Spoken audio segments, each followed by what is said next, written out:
Everyone, welcome back to my channel. So friends, ನಾನು ಈ ವಿಡಿಯೋದಲ್ಲಿ ನಮ್ಮ ಮನೇಲಿ ಕೊನೆ ಕಾರ್ತಿಕ ಸೋಮವಾರ ಯಾವ ರೀತಿ ಪೂಜೆಯನ್ನು ಮಾಡಿದ್ವಿ ಮತ್ತು ನಮ್ಮ ಅಮ್ಮನ ಮನೆ ದೇವ್ರಿಗೆ ಹೋಗಿದ್ವಿ ಅದನ್ನೆಲ್ಲನೂ ಒಂದು ಸಣ್ಣ ವಿಡಿಯೋ ಮೂಲಕ ತೋರಿಸ್ತಾ ಇದ್ದೀನಿ. ಹಾಗಾಗಿ ದಯವಿಟ್ಟು ಯಾರೂ ಕೂಡ ಈ ವಿಡಿಯೋವನ್ನು ಸ್ಕಿಪ್ ಮಾಡ್ದೇ ಫುಲ್ ವಿಡಿಯೋ ವಾಚ್ ಮಾಡಿ ಅಂತ ಕೇಳ್ಕೊತೀನಿ. ಸೊ ನನ್ನ ಶ್ರಮ ಅಂತೂ 100ಕ್ಕೆ 100 ಪಟ್ಟು ನಾನು ಶ್ರಮ ಹಾಕ್ತಾಯಿದ್ದೀನಿ. ಹಾಗಾಗಿ ದಯವಿಟ್ಟು ಈ ವಿಡಿಯೋ ಹೇಗಿತ್ತು ಅಂತ ಕಾಮೆಂಟ್ ಮಾಡೋದನ್ನ ಮರಿಬೇಡಿ. ಮತ್ತು ನಮ್ಮ ಕಡೆ ಪೂಜೆಗಳು ಯಾವ ರೀತಿ ಇರುತ್ತೆ, ಯಾಕಂದರೆ ಡಿಫ್ರೆಂಟಾಗಿರುತ್ತೆ. ಒಂದೊಂದು ಕಡೆ ಒಂದೊಂದು ಥರ ಇರುತ್ತೆ ಡಿಫ್ರೆಂಟಾಗಿ. ಕಾರ್ತಿಕ ಮಾಸದಲ್ಲಿ ಒಬ್ಬೊಬ್ಬರು ನಾನ್ ವೆಜ್ಜೇ ಮಾಡ್ತಾರೆ ದೇವರಿಗೆ, ಒಬ್ಬೊಬ್ಬರು ಮಾಡಲ್ಲ.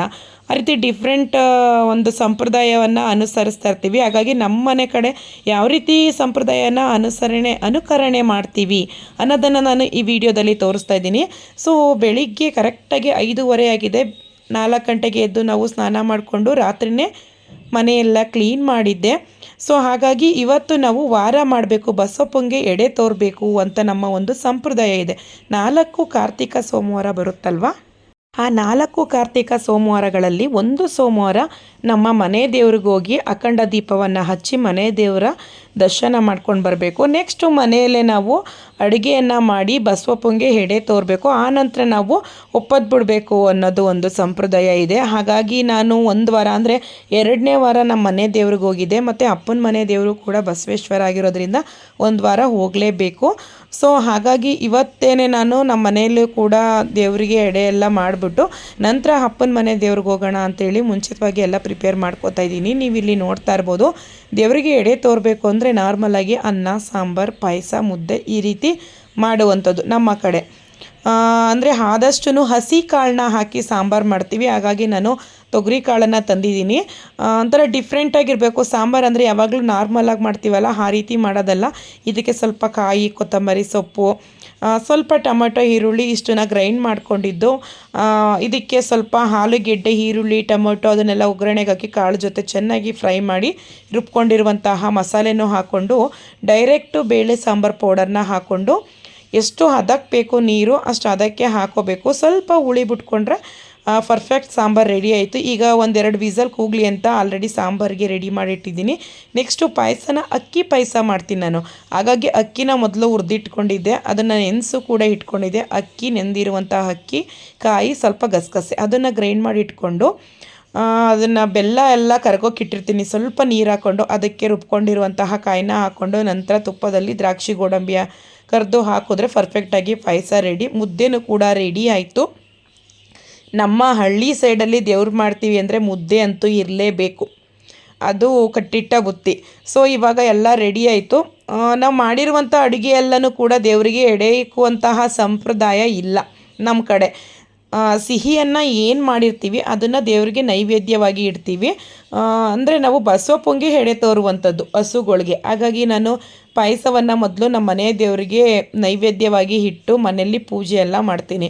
ಮತ್ತು ನಮ್ಮನೇಲಿ ಒಂದು ಸಂಪ್ರದಾಯ ಏನಪ್ಪ ಅಂದರೆ, ಮತ್ತು ಇನ್ನೊಂದು ಇಂಪಾರ್ಟೆಂಟ್ ಏನಪ್ಪ ಅಂದರೆ, ಹೆಣ್ಮಕ್ಳು ಎಷ್ಟೇ ಪೂಜೆ ಮಾಡಿದ್ರೂ ಕೂಡ ಗಂಡಸರು ಪೂಜೆ ಮಾಡಿದ್ರೆ ದೇವರಿಗೆ ಬೇಗನೆ ಫಲಿಸುತ್ತೆ ಅನ್ನೋದು ಒಂದು ನಿಯಮ ಇದೆ. ಸೊ ನಾನು ಓದಿರುವಂಥದ್ದನ್ನ ಫಾಲೋ ಮಾಡ್ತೀನಿ. ಅದರ ನೆಕ್ಸ್ಟ್ ನಮ್ಮ ಮನೆಯವ್ರಿಗೆ ದೇವರು ಅಂದರೆ ತುಂಬಾ ಇಷ್ಟ. ಈ ಮೈ ಮೇಲೆ ಬರೋ ದೇವರು ಅದನ್ನೆಲ್ಲ ನಂಬಲ್ಲ ಅವರು.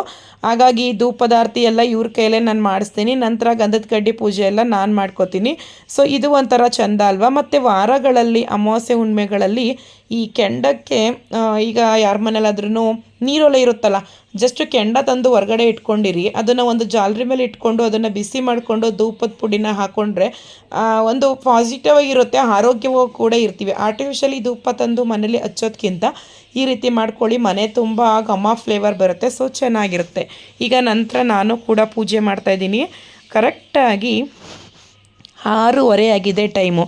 ಯಾಕಂದರೆ ನಾನು ಕರೆಕ್ಟಾಗಿ 8:30 ಬಸ್ಗೆ ಹತ್ತಬೇಕು. ಅಮ್ಮ ಹೇಳಿತ್ತು 11 ಗಂಟೆ ಅಷ್ಟಲ್ಲಿ ನೀವು ದೇವಸ್ಥಾನದಲ್ಲಿರಿ, ವಾಪಸ್ ರಿಟರ್ನ್ ಇನ್ನು 1 ಗಂಟೆಗೆ ಊರಿಗೆ KM ದೊಡ್ಡಿಗೆ ಬಿಟ್ಕೊಡ್ತೀವಿ, ಊರಿಗೆ ಬರೋವಂತೆ ಬರಲೇಬೇಕು, ಮಿಸ್ ಮಾಡಬೇಡ, ಅಪ್ಪನ ಮನೆ ದೇವ್ರು ಮಾಡಲೇಬೇಕು ಅಂತ ಅಮ್ಮ ತುಂಬ ಕಂಡೀಷನ್ ಮಾಡಿದರು. ಯಾಕಂದರೆ 2 ವರ್ಷದ ಹಿಂದೆ ನನಗೆ ಬಸಪ್ಪ ಆಗ್ಬಿಟ್ಬಿಟ್ಟಿತ್ತು.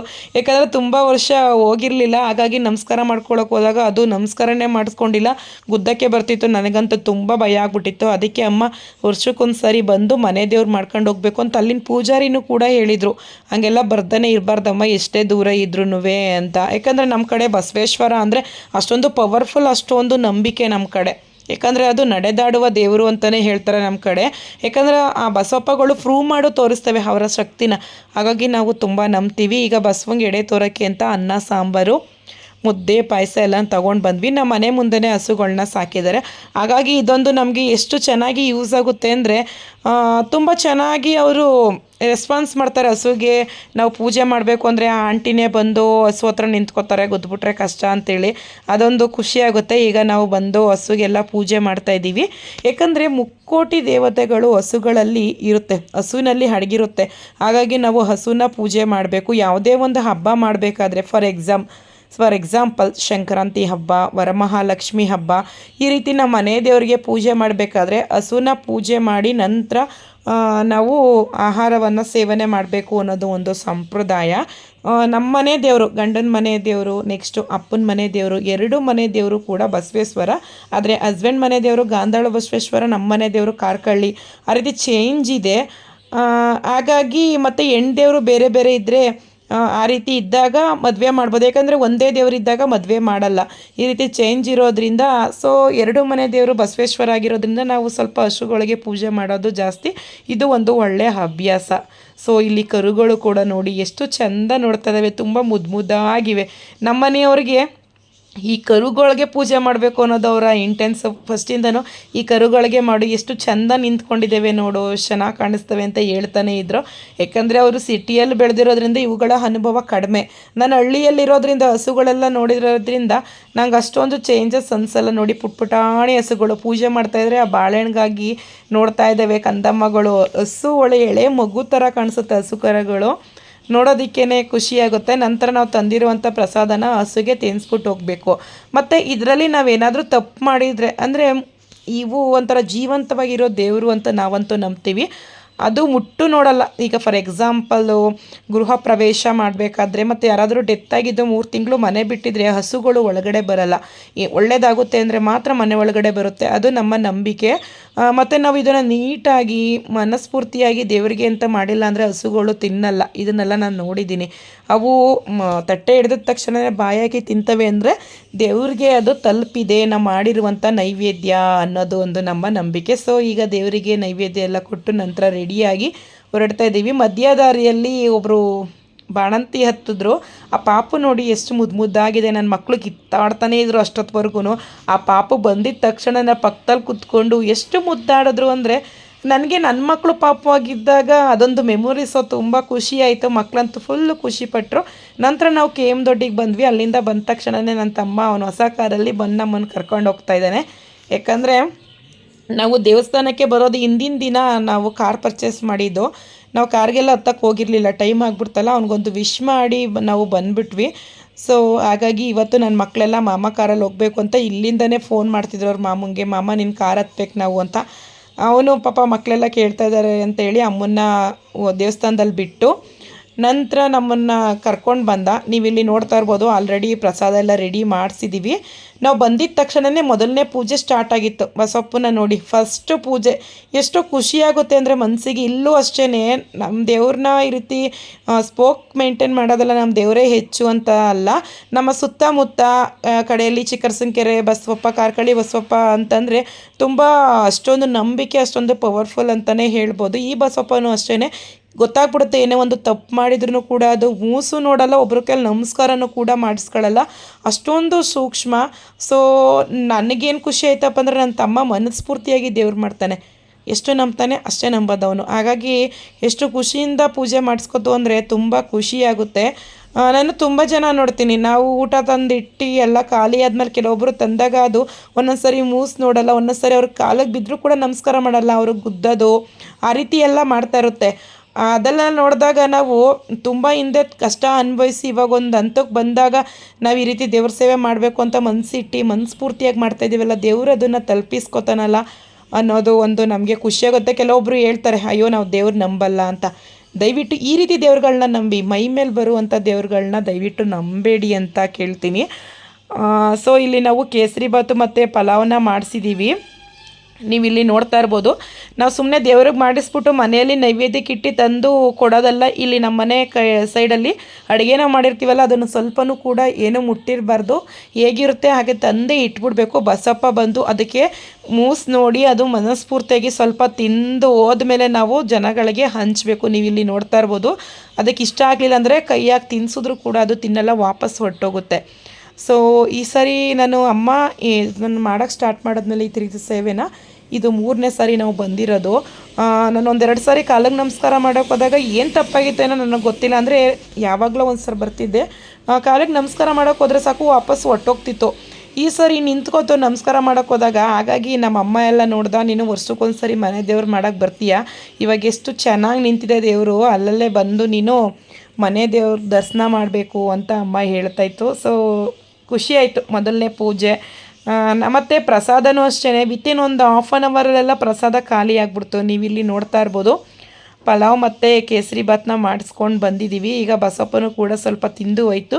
ಈಗ ಒಂಥರ ನೆಮ್ಮದಿ. ನಾವಿನ್ನೂ ದೇವಸ್ಥಾನದೊಳಗಡೆ ಹೋಗಿ ಪೂಜೆ ಮಾಡಿಸಿಲ್ಲ. ಬಸಪ್ಪ ಎಲ್ಲ ತಿಂದು ಹೋದ್ಮೇಲೆ ನಾವು ಎಲ್ಲರೂ ಕೂಡ ದೇವಸ್ಥಾನಕ್ಕೆ ಪೂಜೆ ಮಾಡಿಸೋದಕ್ಕೆ ಅಂದ್ಕೊಂಡು ಬಂದಿದ್ದೀವಿ. ನನ್ನ ತಮ್ಮ ನೀವೆಲ್ಲ ಹೋಗಿ, ಅಂದರೆ ಈಗ ನಾವು ಮನೆ ದೇವ್ರಿಗೆ ಪೂಜೆ ಮಾಡ್ಸೋಕೆ ಬಂದಿದ್ದೀವಿ ಅಂತಂದರೆ ಆ ಊರಲ್ಲಿರುವಂತಹ ಒಂದು 7-8 ದೇವಸ್ಥಾನಕ್ಕೂ ಕೂಡ ನಾವು ಪೂಜೆ ಮಾಡಿಸ್ತೀವಿ. ಇಲ್ಲೇ ಅಂತಲ್ಲ, ಅತ್ತೆ ಮನೇಲೂ ಕೂಡ ಅಷ್ಟೇ. ಸೊ ಹಾಗಾಗಿ ನಾವು ಅಮ್ಮನಿಬ್ರು ಕೂಡ ಎಲ್ಲ ದೇವಸ್ಥಾನಕ್ಕೂ ಪೂಜೆ ಮಾಡಿಸ್ಕೊಂಡು ಬರೋಣ, ಅಷ್ಟರಲ್ಲಿ ಇವ್ರು ಪ್ರಸಾದ ಕೊಡ್ತಾಯಿರ್ತಾರೆ ಅಂದ್ಕೊಂಡು ಬಂದ್ವಿ. ಇವಾಗ ಮೊದಲು ನಮ್ಮ ಮನೆ ದೇವರಿಗೆ ಪೂಜೆ ಮಾಡಿಸ್ತಾ ಇದ್ದೀವಿ. ಇದೇ ನಮ್ಮ ಮನೆ ದೇವರು ಬಸವೇಶ್ವರ. ಒಳಗಡೆ ಒಂದು ಬಸವೇಶ್ವರ ಲಿಂಗ ಇದೆ, ಹೊರಗಡೆ ನಿಜವಾದ ಬಸವಪ್ಪ ಇದೆ. ಇದು ಒಂಥರ ಎಷ್ಟು ಖುಷಿಯಾಗುತ್ತೆ ಈ ದೇವಸ್ಥಾನಕ್ಕೆ ಬಂದಾಗ, ಅಂದರೆ ಮನಃಶಾಂತಿ ಆಗುತ್ತೆ. ಎಲ್ಲೂ ಕೂಡ ಅಷ್ಟು ಖುಷಿ ಸಿಗಲ್ಲ. ದೇವಸ್ಥಾನದಲ್ಲಿ ಕೂತ್ಕೊಂಡಾಗಲೇ ಅಷ್ಟು ಮನಸ್ಸು ಒಂಥರ ಶಾಂತಿಯಿಂದ ಇರುತ್ತೆ ಅಂತಲೇ ಹೇಳ್ಬೋದು. ಸೊ ಇಲ್ಲಿ ಪೂಜೆ ಮಾಡಿಸ್ಕೊಂಡು, ಅಲ್ಲಿ ಕೂಡ ಜನ ರಶ್ ಆಗಿಬಿಟ್ಟಿದ್ರು, ಅಷ್ಟು ಬೇಗ ಬೇಗ ಪೂಜೆ ಮಾಡಿಸ್ಕೊಂಡು ಹೋಗೋಣ ಅಂತ ಪೂಜೆ ಮಾಡಿಸ್ತಾ ಇದ್ದೀವಿ.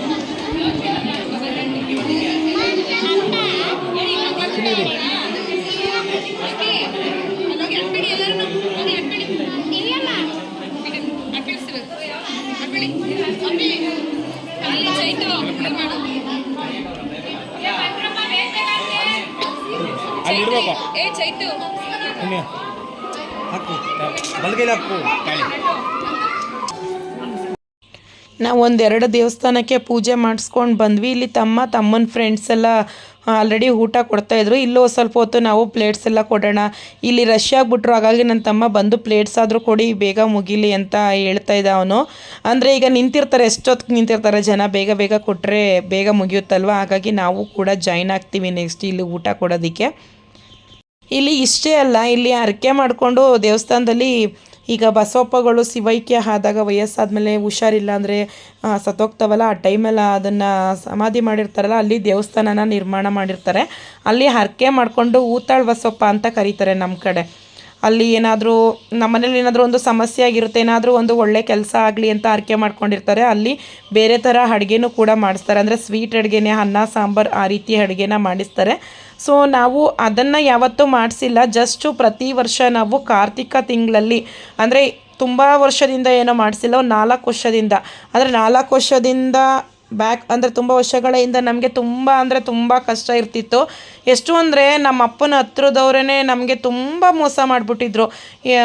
ಒಂದೊಂದು ಸಾರಿ ಒಂದು ವರ್ಷ ಫುಲ್ಲು ನಾವು ಭತ್ತನ ಬೆಳ್ಕೊಂಡು ಊಟ ಮಾಡೋಕ್ಕೆ ಅಷ್ಟು ಕಷ್ಟ ಕೊಟ್ಬಿಟ್ಟಿದ್ರು. ಆವಾಗಲಿಂದ ನನ್ನ ತಮ್ಮ ಅವನು ಚಿಕ್ಕ ವಯಸ್ಸಲ್ಲೇ ಅವನ ಮನಸ್ಸಿಗೆ ಎಷ್ಟು ನಾಟ್ಬಿಟ್ಟಿದೆ ಅಂದರೆ, ನಮಗೆ ಊಟ ತಿನ್ನೋಕ್ಕೆ ಇಷ್ಟೊಂದು ಕಷ್ಟ ಕೊಟ್ಬಿಟ್ರಲ್ಲ ಇವರು, ಮುಂದೆ ನನಗೆ ಒಳ್ಳೆ ಭವಿಷ್ಯ ಕೊಟ್ಟರೆ ನಾನು ವರ್ಷವೂ ಕೂಡ ನಾನು ಅನ್ನದ ಸೇವೆ ಮಾಡಿಸ್ತೀನಿ ಅಂತ ಅವನು ಅಂದ್ಕೊಂಡಿದ್ದ. ಪಾಪ ದೇವರು ಹಂಗೆ ಕಾಪಾಡ್ಕೊಂಡಿದ್ದಾನೆ ನನ್ನ ತಮ್ಮನ ಒಳ್ಳೆ ಗುಣಕ್ಕೆ. ಆ ದೇವ್ರು ನನ್ನ ತಮ್ಮಂಗೆ ಒಳ್ಳೇದು ಮಾಡಲಿ ಅಂತ ಕೇಳ್ಕೊತಾನೆ. ಯಾಕಂದರೆ ನಾವು ದೇವ್ರ ಸೇವೆ ಮಾಡಿಸ್ತೀವಿ ಅಂದರೆ ಆ ದೇವ್ರು ನಮಗೆ ಒಳ್ಳೇದು ಮಾಡಿರಬೇಕು ಅಲ್ವಾ. ಏನಾದರೂ ಕೆಟ್ಟದಾಗ್ತಾಯಿದ್ರೆ ದೇವರು ಏನು ಮಾಡಿದ್ದಾನೆ ಮಾಡೋಕ್ಕೆ ಅಂತ ಎಲ್ಲ ಹೇಳ್ತೀವಿ, ಇನ್ಕ್ಲೂಡ್ ನನ್ನ ಸೇರಿಸ್ಕೊಂಡು.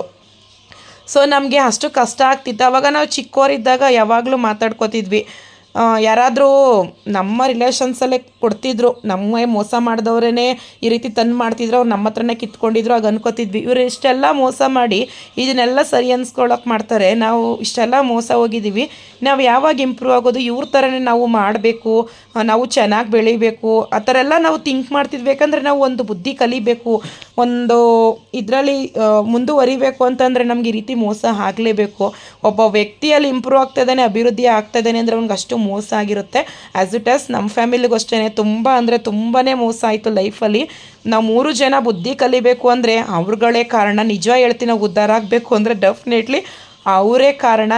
ಯಾವಾಗಲೂ ಅನ್ಕೋತೀವಿ ಐ ಥಿಂಕ್ ಅವ್ರು ನಮಗೆ ಮೋಸ ಮಾಡಿಲ್ಲ ಅಂದರೆ ನಾವು ಅಷ್ಟು ಬುದ್ಧಿ ಕಲಿಯೋಕೆ ಆಗ್ತಿರ್ಲಿಲ್ಲ ಅಂತ ಅನ್ಕೋತೀವಿ. ತುಂಬ ಕಷ್ಟಪಟ್ಟು ನಮ್ಮನ್ನು ಬೆಳೆಸಿದ್ವಿ. ನನ್ನ ತಮ್ಮನೂ ಅಷ್ಟೇ ಬುದ್ಧಿ ಕಲ್ತ್ಕೊಂಡ, ನಮ್ಗೆ ಅದೇ ಬೇಕಾಗಿರೋದು. ಈಗ ನಾವು ಬೇರೆ ಮನೆಗೆ ಮದುವೆಯಾಗಿ ಬಂದಿದ್ದೀವಿ, ಇನ್ನು ಅಪ್ಪ ಅಮ್ಮನ ನೋಡ್ಕೋಬೇಕು, ಮನೆ ಮರ್ಯಾದೆ ಉಳಿಸೋದೆಲ್ಲ ನನ್ನ ತಮ್ಮನ ಕೈಲಿರೋದು. ಸದ್ಯಕ್ಕಂತೂ ನನ್ನ ತಮ್ಮ ಮನೆ ಮರ್ಯಾದೆ ಅಪ್ಪ ಅಮ್ಮನಂತೂ ನೋಡ್ಕೊತಾ ಇದ್ದಾನೆ, ಅದೊಂದು ಖುಷಿಯಾಗುತ್ತೆ. ಮತ್ತು ನಾವು ಒಂದು ಹೊಸ ವಾಹನ ತಗೊಂಡಿದ್ವಿ, ಲಾಸ್ಟ್ ವೀಡಿಯೋದಲ್ಲಿ ಹಾಕಿದ್ದೆ. ನಮ್ಮ ಮನೆ ದೇವ್ರ ಪೂಜೆ ಮತ್ತು ನಮ್ಮ ಮನೆ ದೇವ್ರ ಆಶೀರ್ವಾದ ಬೇಕೇ ಬೇಕಲ್ವ. ಇಲ್ಲಿ ಬಸವಪ್ಪನೂ ಕೂಡ ನನಗೆ ಎಷ್ಟು ಖುಷಿ ಆಯಿತು ಅಂದರೆ ಕಾರೆಲ್ಲನೂ ಮೂಸಿ ನೆಕ್ಕಿ ಹೋಯ್ತು. ಆಗ ದೇವರ ಆಶೀರ್ವಾದ ನಮಗೆ ಪೂರ್ತಿ ಸಿಕ್ತಪ್ಪ ಅಂತ ಅನಿಸ್ತು. ಸೊ ತುಂಬಾ ಖುಷಿ ಆಯಿತು. ಈ ವಿಡಿಯೋದಲ್ಲಿ ಒಂದಷ್ಟು ವಿಷಯನ ಶೇರ್ ಮಾಡ್ಕೋಬೇಕು ಅಂತ ಅನಿಸ್ತು. ಯಾಕಂದರೆ ಎಲ್ಲ ಟೈಮಲ್ಲೂ ಎಲ್ಲರ ಮನೆ ಪರಿಸ್ಥಿತಿನೂ ಒಂದೇ ರೀತಿ ಇರಲ್ಲ. ಸೊ ನಾನು ಹೇಳೋದೇನಪ್ಪ ಅಂದರೆ ತುಂಬ ಮೋಸ ಹೋಗಿರೋರ್ಗೆ ಏನಪ್ಪ ಹೇಳೋದು ಅಂದರೆ ಕಾಯಿರಿ, ಒಂದು ಚಾಲೆಂಜಾಗಿ ತಗೊಂಡು ಲೈಫ್ ಲೀಡ್ ಮಾಡೋದು ನೋಡಿ, ಆ ಚಾಲೆಂಜೇ ನಮ್ಮನ್ನು ಬದುಕಿಸುತ್ತೆ ಅಂತ ಹೇಳೋಕ್ಕೆ ಇಷ್ಟಪಡ್ತೀನಿ.